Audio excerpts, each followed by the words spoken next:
AITAH for wanting separation and co-parenting instead of working on my marriage?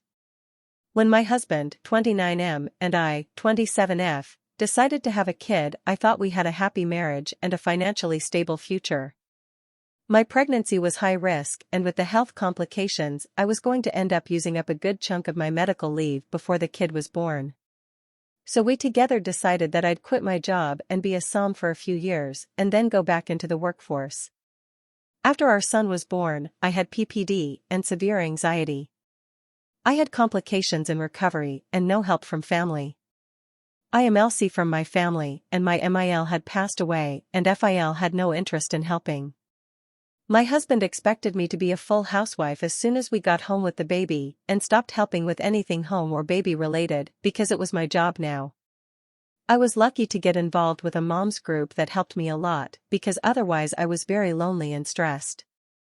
When our son was 10 months old, I saw some messages on my husband's phone indicating that he was having an affair. I don't know when it started, but a lot of his working late was because of that. At that time, my mental health was not good, and I became scared that he'd divorce me and take my baby. My reaction wasn't even anger at him, it was as if my love for him had disappeared and was replaced by abject fear. I didn't confront him, and he didn't realize that I knew. I ignored it and tried to deal with all my issues myself, while living in a constant fear of getting kicked out without my son. I know that wasn't a reasonable assumption and I have rights, but I can't explain why my head was stuck in that mode back then. I moved into my son's room, separated myself from my husband, but kept on being a good stay-at-home mom. The sad thing is that he didn't even realize that I wasn't living in our room anymore. He got home-cooked meals, a clean house, and got to play with our son whenever he was home and didn't care about me at all. When our son was 2, I got a job and needed to put him in daycare. My husband was opposed to that because he liked how things were and wasn't willing to pay for it. I went ahead with getting employed, and the majority of my paycheck goes to pay for the daycare. The rest is my car payment and a very little bit for savings. Over the last few weeks, my husband has been home more and acting depressed, and I found out that his affair partner has dumped him. Now he's acting like the past 3 years were normal and wants intimacy and regular relations with me. I told him that our relationship was over when he stepped out of his marriage, and he can go start a different affair if the first one didn't pan out. He got angry about that and accused me of being a cold-hearted gold digger. He put me through agony and hell, and I am here because I love my son and want to be with him every day, not 50% of custody, so I am dealing, but he believes he's the wronged party here. I have become accustomed to the situation, and I am okay with us living separately like roommates and raising our son. I don't care who he dates or loves or is intimate with.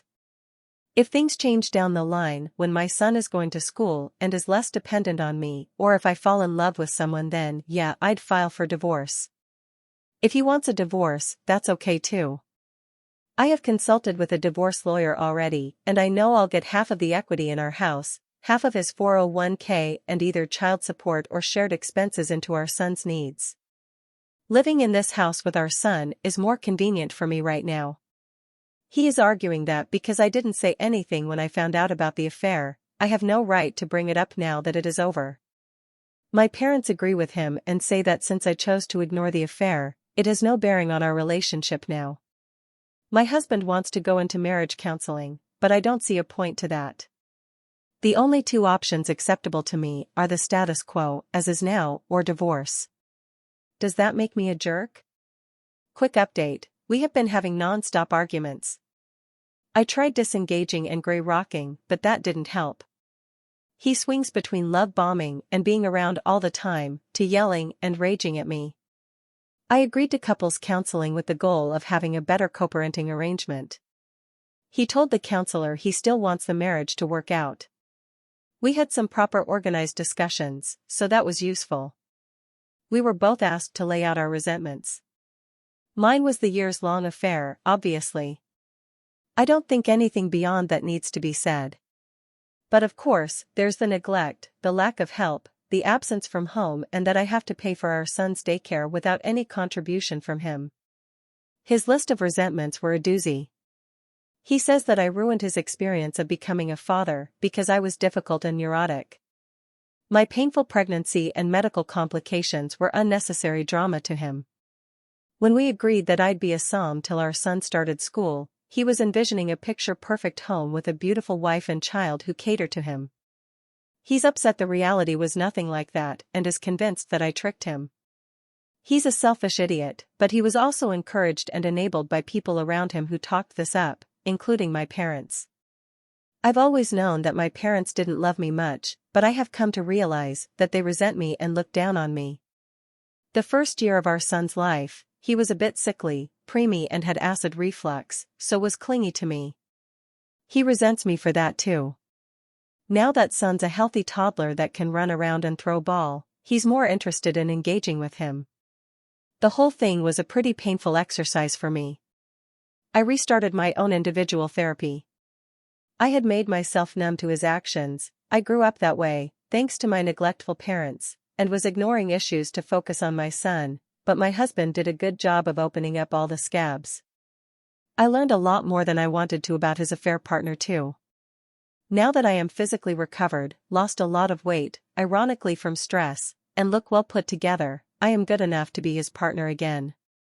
Anyway, I've filed for divorce. I think it'll take a year and then some for it to go through. I'll stay here and not move out till we sell the house and divide assets.